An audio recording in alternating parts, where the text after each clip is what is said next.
You are listening to Learn Out Loud's Biography podcast.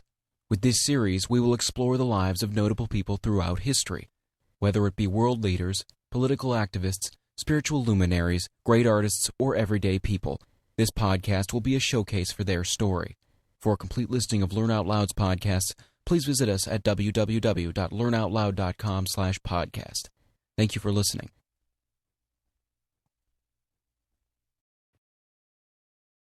Life of George Washington by Washington Irving. Published in 1859. Edited by Arthur Mee and J.A. Hamilton.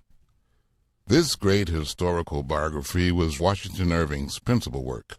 It was founded chiefly upon George Washington's correspondence, which is preserved in manuscript in the archives of the United States government.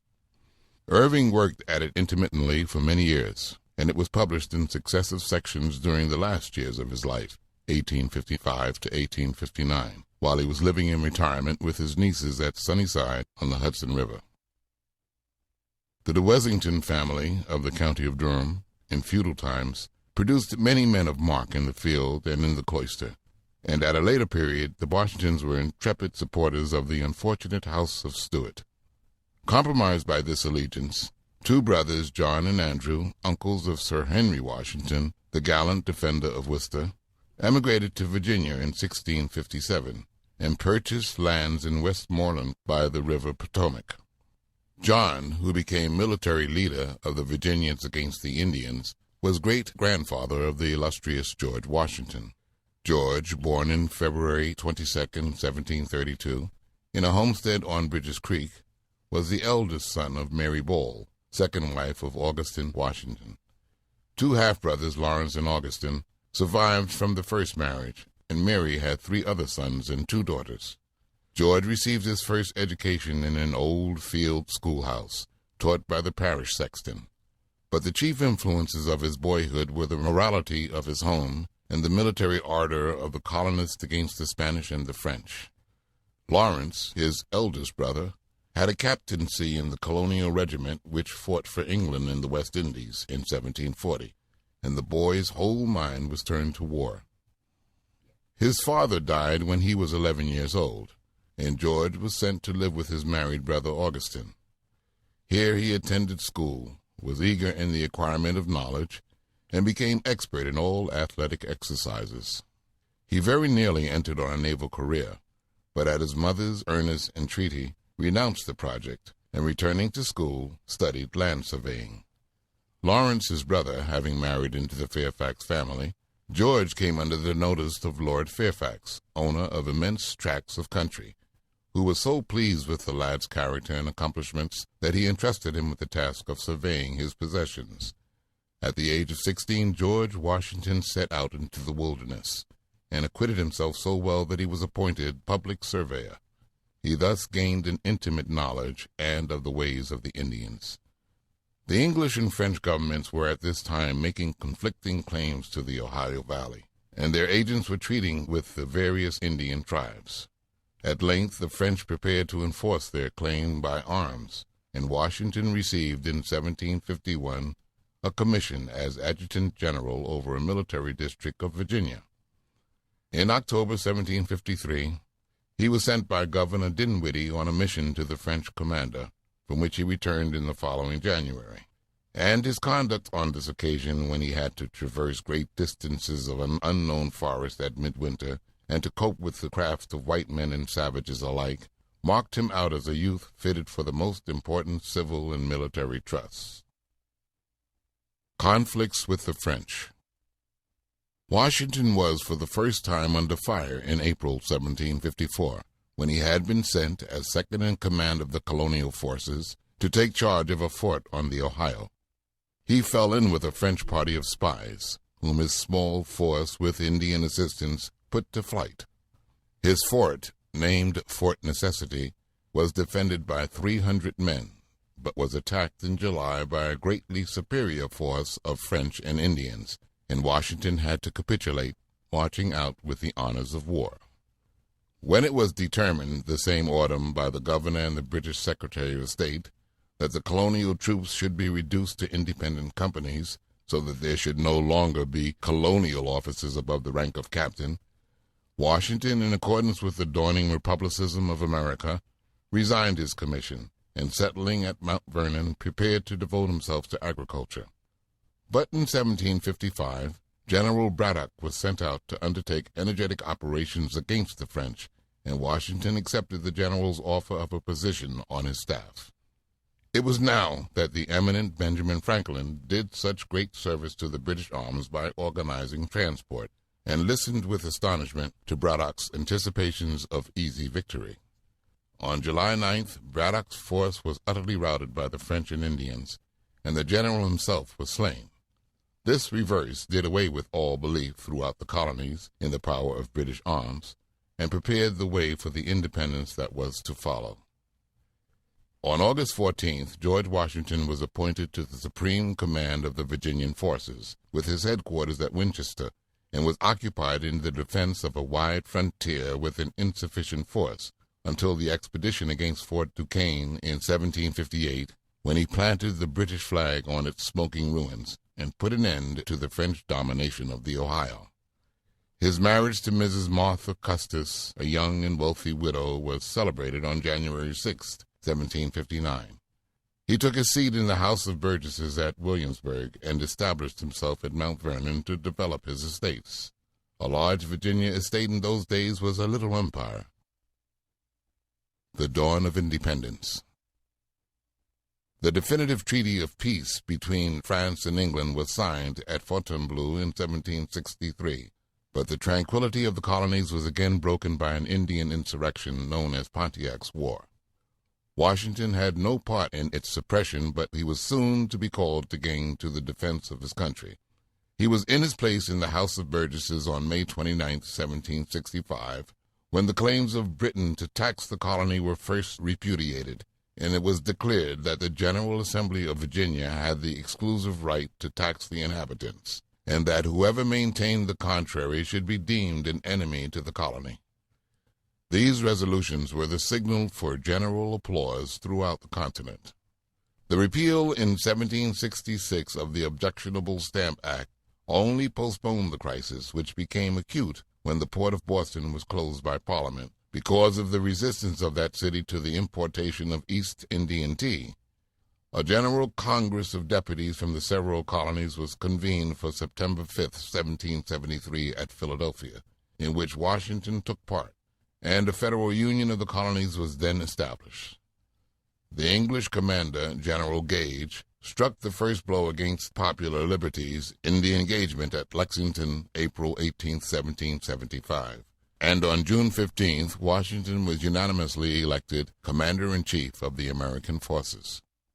2 days later was fought outside Boston the heroic Battle of Bunker's Hill, and on the 21st, Washington set out from Philadelphia to the seat of war, where he had laid a strict siege about Boston, with a view to forcing the British to come out. An English ship having bombarded the American port at Falmouth, an act was passed by the General Court of Massachusetts, encouraging the fitting out of armed vessels to defend the coast of America, and granting letters of marque and reprisal. In October, a conference of delegates was held with regard to a new organization of the Army, and a new force of 22,000 was formed, every soldier being enlisted for 1 year only. Montreal had been captured by an American expedition, and Washington was now looking forward to equal success in an exhibition against Quebec. He was further encouraged by the capture, by one of his cruisers, of a brigantine laden with munitions of war, including a huge brass mortar. His wife joined the camp before Boston, and the eventful year was closed with festivities. But the gallant attempt on Quebec, in which Montgomery fell, was frustrated, and the siege of Boston dragged on uneventfully, until the Americans, in March, seized Dorchester Heights, and made the town no longer tenable. On the 17th there were in Boston harbor 78 ships and transports casting loose for sea, and 12,000 soldiers, sailors, and refugees hurrying to embark. The flag of 13 stripes, the standard of the Union, floated above the Boston forts after 10 tedious months of siege. The eminent services of Washington throughout this arduous period, his admirable management by which, in the course of a few months, an undisciplined band of husbandmen became soldiers, and were able to expel a brave army of veterans commanded by the most experienced generals, won the enthusiastic applause of the nation. A unanimous vote of thanks was passed to him in Congress. Declaration of Independence. Dispatches from Canada continued to be disastrous, and the evacuation of that country was determined on in June 1776. The great aim of the British was now to get possession of New York and the Hudson, and to make them the bases of military operations. While danger was gathering around New York, and its inhabitants were in mute suspense and fearful anticipations, the General Congress at Philadelphia was discussing with closed doors the greatest question ever debated in America. A resolution was passed unanimously on July the 2nd that these united colonies are of right ought to be free and independent states. The 4th of July is the day of national rejoicing, for on that day the Declaration of Independence, that solemn and sublime document, was adopted. Tradition gives a dramatic effect to its announcement. It was known to be under discussion, but the closed doors of Congress excluded the populace. They awaited in throngs an appointed signal.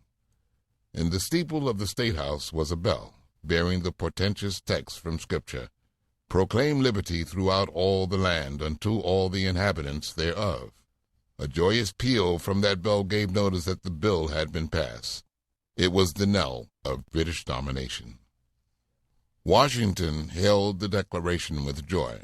It was but a formal recognition of a state of things which had long existed, but it put an end to all those temporizing hopes of reconciliation which had clogged the military action of the country.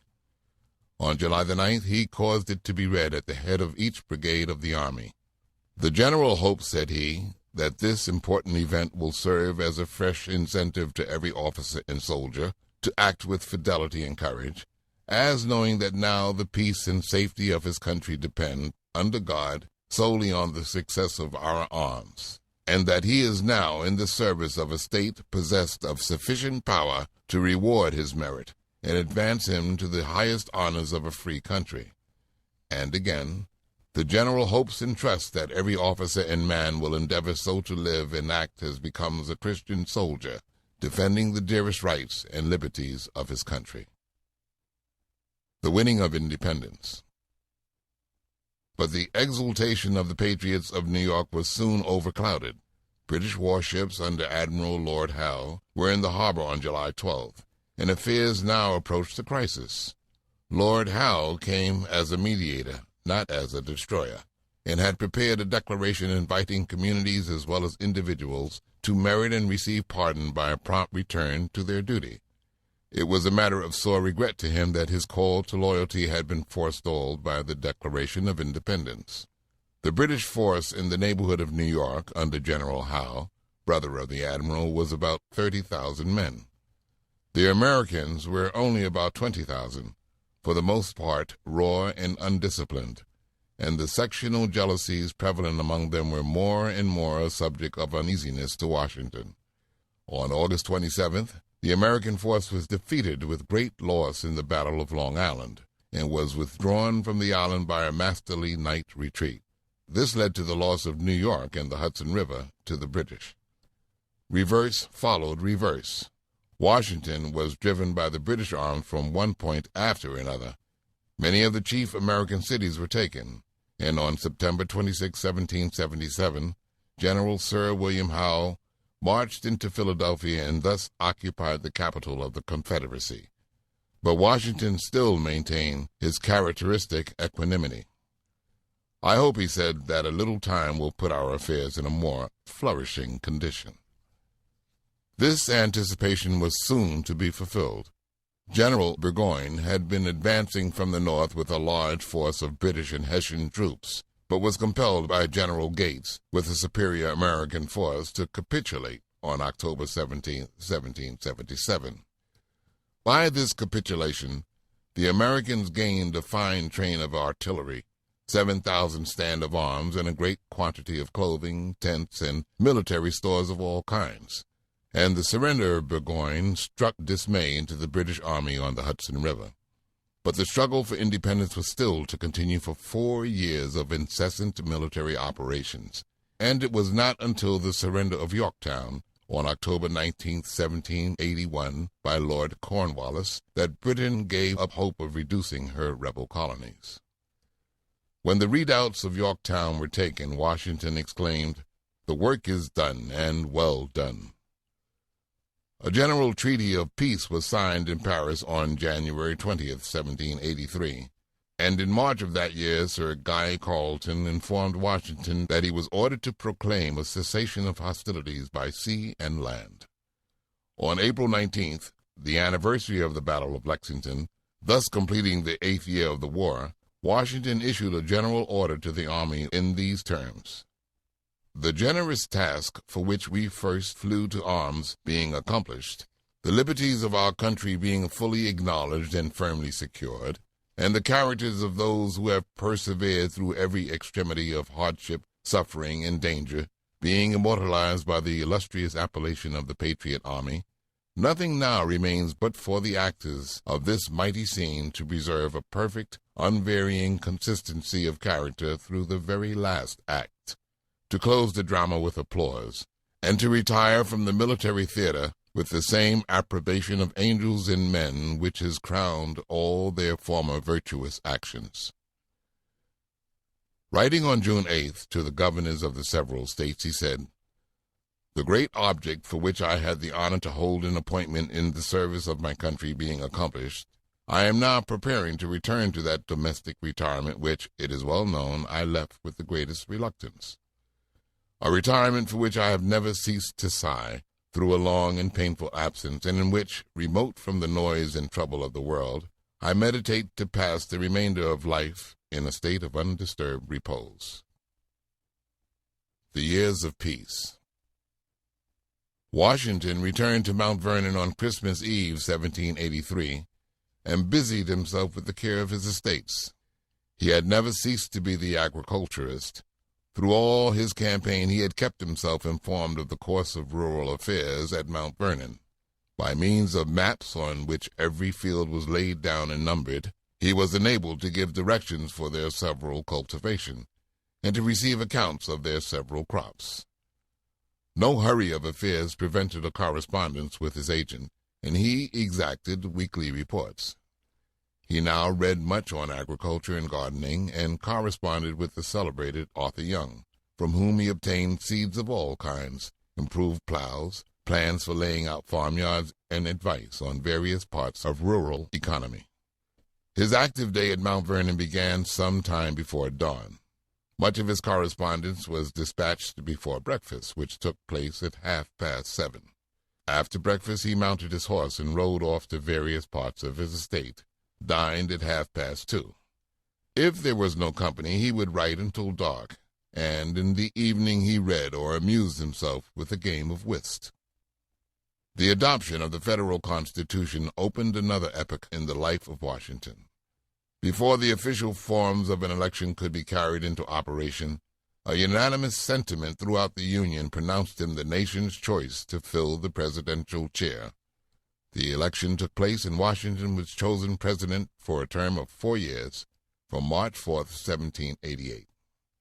An entry in his diary on March 16th says, "I bade adieu to Mount Vernon, and to domestic felicity, and with a mind oppressed with more anxious and painful sensations than I have words to express, set out for New York with the best disposition to render service to my country, in obedience to its call, but with less hope of answering its expectations."